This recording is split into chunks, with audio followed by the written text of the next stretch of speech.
l'écoute des RFI, en direct de Paris, il est 17h. Le journal en français facile.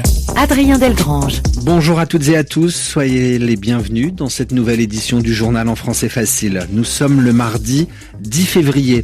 Voici les titres. La visite du président israélien en Australie provoque des affrontements. Des heurts ont éclaté hier soir entre manifestants pour la Palestine et policiers australiens, nous raconte dans un instant Nicolas Roca. Les États-Unis privent Cuba de pétrole. Les Américains empêchent les bateaux transportant du pétrole d'accoster dans le port de la Havane. Et voilà la vie quotidienne des Cubains de plus en plus difficile. Témoignage à suivre. Dans ce journal aussi, l'histoire de l'arroseur arrosé. Quand une grand-mère chinoise victime d'arnaque tend des pièges à ces arnaqueurs. Nous serons à Pékin. Et puis enfin, nous parlerons de sport, Jeux Olympiques d'hiver, patinage artistique ce soir avec l'entrée en lice d'un jeune prodige américain. Le début de la compétition dans quelques instants pour Ilya Malinine. Voilà pour les titres. Avec pour commencer dans cette édition, Isaac Herzog à Sydney. Le président israélien a entamé une visite de 4 jours en Australie. Il répond à l'invitation du Premier ministre australien. Anthony Albanese avait convié Isaac Herzog au lendemain de l'attaque meurtrière contre la communauté juive qui était réunie sur une célèbre plage de Sydney. Le 14 décembre dernier, 2 hommes avaient ouvert le feu sur la foule.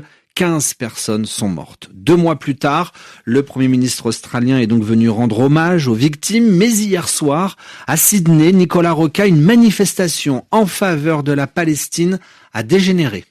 Oui, le rassemblement organisé lundi soir était à l'initiative de Palestine Action, une organisation qui accuse le président israélien d'être responsable, je cite, d'un génocide dans la bande de Gaza, où plus de 70 000 Palestiniens ont été tués par l'armée israélienne. Alors le rassemblement semblait d'abord calme, mais les affrontements ont débuté quand la police a refusé de laisser le cortège sortir des zones autorisées. Les images sur les réseaux sociaux montrent les forces de l'ordre bousculer violemment des musulmans qui priaient près de la mairie. Dans une autre vidéo, on voit un homme au sol, les mains fermement maintenues dans son dos par 2 policiers qui le frappent ensuite à plusieurs reprises au visage. 27 personnes ont été arrêtées, dont 10 pour violence selon les autorités. Des scènes qui ne devraient pas se produire, a réagi le Premier ministre australien tout en défendant les forces de l'ordre.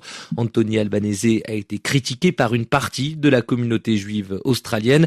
Elle l'accuse notamment suite à l'attaque du 14 décembre de ne pas avoir lutté suffisamment contre la hausse de l'antisémitisme.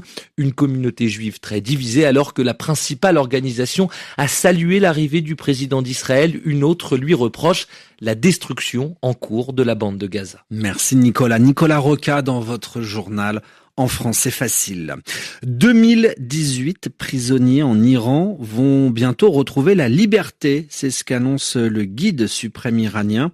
L'ayatollah Ali Khamenei a accordé ce qu'on appelle des grâces à plus de 2000 prisonniers. Avec une précision de taille, ces remises en liberté ne concernent aucune des personnes impliquées dans les récentes manifestations qui ont secoué le pays. Cette annonce intervient à la veille de l'anniversaire de la révolution islamique.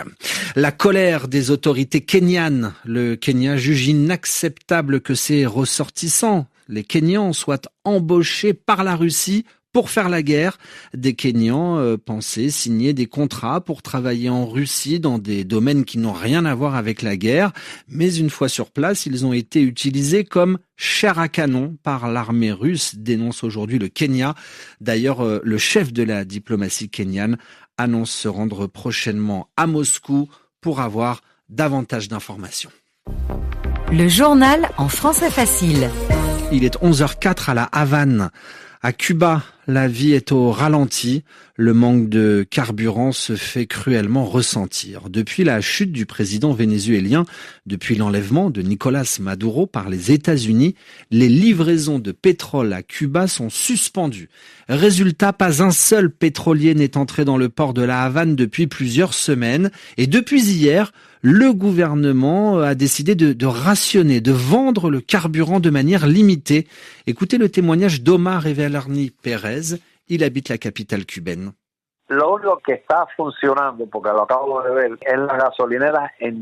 La seule chose qui fonctionne à peu près pour l'instant, ce sont les stations essence où l'on paye en dollars. Mais on n'a le droit qu'à 20 litres d'essence par voiture. Et il faut s'inscrire sur une liste officielle. Tu es averti le jour où tu peux aller chercher le gasoil. C'est une petite distribution, c'est mieux que rien, tout n'est pas encore fermé et il faut avoir des dollars. Ces derniers jours, il y avait une file d'attente sur 6 pâtés de maison. Les routes maintenant sont désertes et il n'y a plus de bus, donc les travailleurs ne peuvent plus se déplacer. Et vu qu'il reste peu de carburant, tous les prix ont augmenté. Les produits agricoles dans les champs n'arrivent pas en ville puisqu'il n'y a plus de carburant. Donc il n'y a presque plus rien à manger dans les magasins d'État. Les poubelles ne sont pas ramassées. On manquait déjà d'électricité, de médicaments. Donc là, l'ambiance est triste, ça se voit. Les gens ont des visages désespérés. Ils ne savent pas quoi faire. Témoignage recueilli par Carlota Morteo. Une histoire à présent qui pourrait faire l'objet d'un film. Nous sommes en Chine. L'héroïne s'appelle Zhao. Elle a 85 ans. Après avoir été elle-même victime d'arnaques financières, des escrocs lui ont soutiré de l'argent. Cette grand-mère de la province de Shandong est devenue infiltrée. Elle tend désormais des pièges aux escrocs pour mieux les faire tomber. La suite, c'est Cléa Broderst à Pékin qui nous la raconte.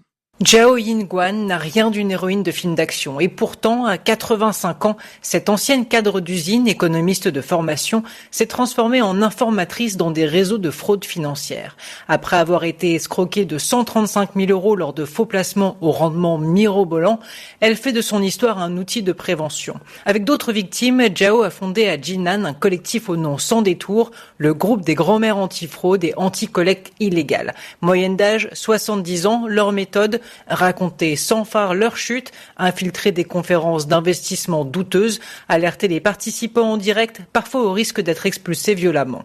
Ces femmes connaissent les ressorts psychologiques des escrocs. Petits cadeaux, attention feinte, promesses de sécurité. Elles savent aussi combien la honte et le silence piègent les victimes. En 9 ans, Zhao a animé près de 1000 sessions de prévention.